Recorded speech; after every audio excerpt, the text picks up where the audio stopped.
Hello guys, my name is Anna and I'm a Ukrainian, and I have decided I will vlog daily from my country, Ukraine, since the start of the civil war with Russia. And in my daily videos, I try to update you on the important real-life situations in my country, Ukraine, and of course, I'm always glad to answer your questions and to clarify some facts from our history, culture, background, or whatever interests you.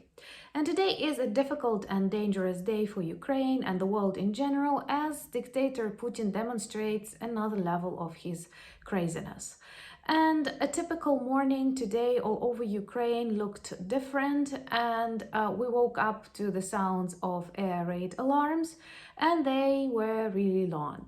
More than 83 missiles were targeted on Ukraine from the Caspian Sea, and close to half of them, 40, were stopped by the air defense, which are pretty high numbers for the work of air defense, and we are traditionally grateful and proud of our Ukrainian armed forces and the allies who provide us with the weapons and support. But many regions, 14 regions, were targeted, and many victims of Ukrainian civilians today died because of Russian orcs, and of course President Putin, if we can call him that way. So we woke up early in the morning, and we were informed that something is coming because many regions were targeted before mine. And it is a very weird feeling when instead of weather forecast, or I don't know if you read horoscopes, you are reading missile forecasts, and there are various Telegram channels, Facebook updates, or messages that you can receive from your ministries and various services that inform you about the levels of danger. And for example, we were warned that my region can be targeted approximately 11 o'clock 10 minutes, 11 o'clock 30 minutes, so we were asked to be most alert during that period. Life stopped in the city. You would see no one on the streets.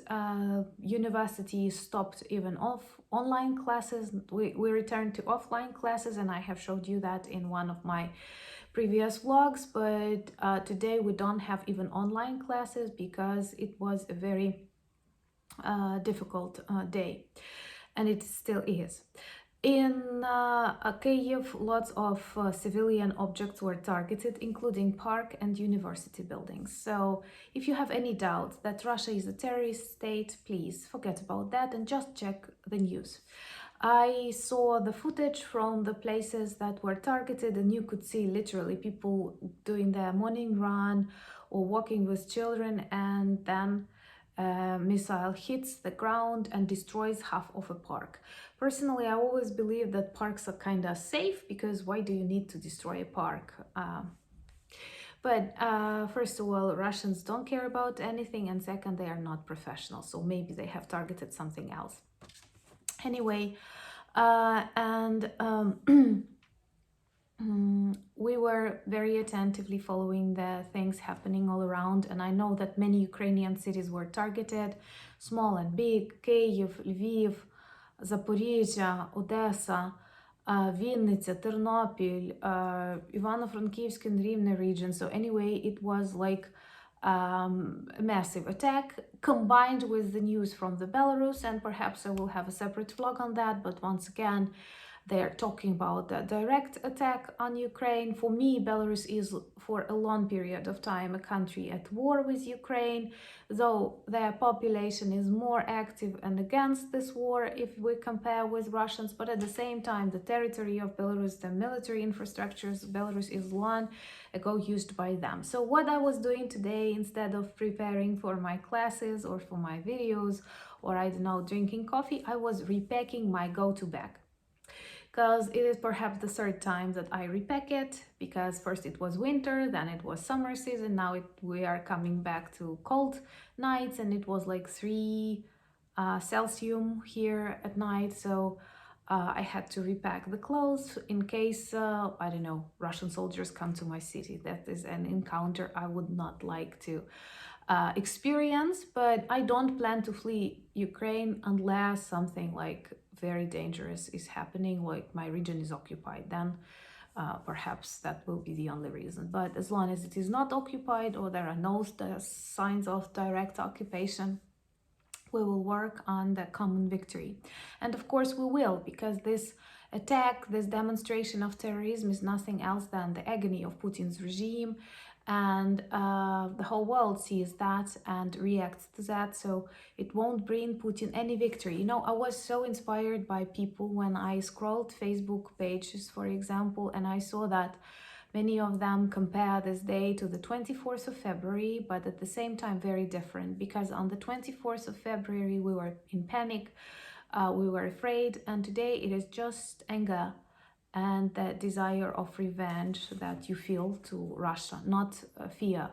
And he is making such a huge mistake, one of so many, Putin, when he thinks that he can frighten us. It seems to me that this more than half a year of this war must have persuaded him already that fear is not an instrument to use against Ukrainians. Maybe it works with Russians, with Belarusians, but it does not work with Ukrainians. On the contrary, it provokes our strength, our bravery, our feeling of unity. So that is the mistake that he actually did.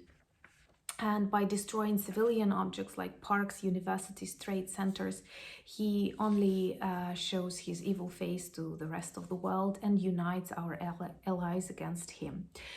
And in Zaporizhia, for example, this was the second day already of a massive missile attack. More than 16 people died, and once again, civilian infrastructure is destroyed. As a result, they have targeted some energy objects, and we had energy turn off, so we are asked to save electricity, not to overuse that. And in many regions that were targeted, they have like this hours when the electricity is not working and then coming back to normal then again. So we are warned that electricity may not work, mobile connections may not work, and also we have some shortages of running water in those regions that are targeted. And here I have bottles of water saved in case we need it. And what is also important, Putin once again demonstrates that he does not care about international law, and more than, it seems to me, 3 missiles that were targeted at Ukraine flew over the territory of Moldova, and actually anything could happen, but I don't think that Moldova will punish Russia for that.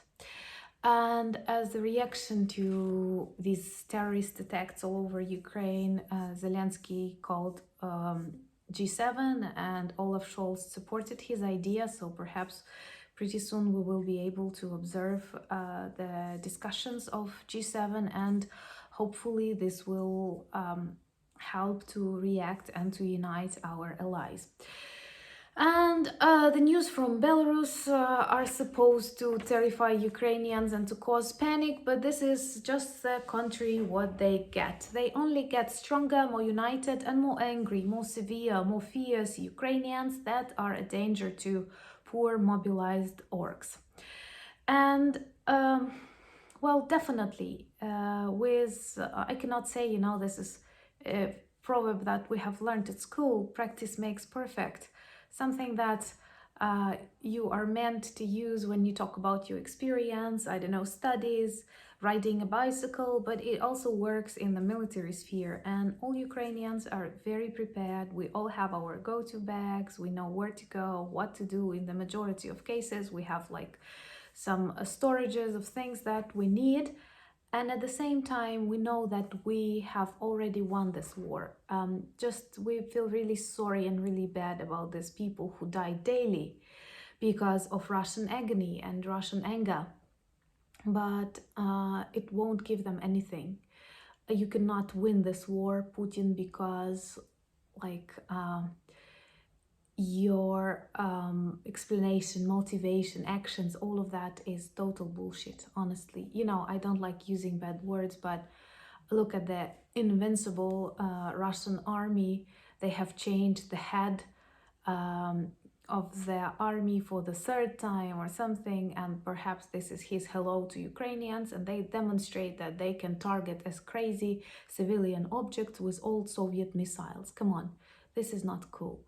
This is not impressive. This is just bloody, but once again, just like a big falling monster. When it falls, of course, it can push someone, it can kick someone, but at the same time, it dies. And I'm sure we see fear in Russian society, we see fear in Putin's bunker, and we see his agony, but this is a bloody agony. So thank you for keeping an eye on the events in Ukraine and for understanding that we have to continue this war because it has to win not just with peace, but peace after the victory of freedom and democracy. Thank you for buying me coffees, for becoming my patrons. Introduce yourself to our new series, Soviet Myths Debunked, and the last one was dedicated to Invincible Soviet Army that continues today in Invincible Russian Army, or as someone commented, Invisible Russian Army. Thank you for your support of Ukraine. Slava Ukraini!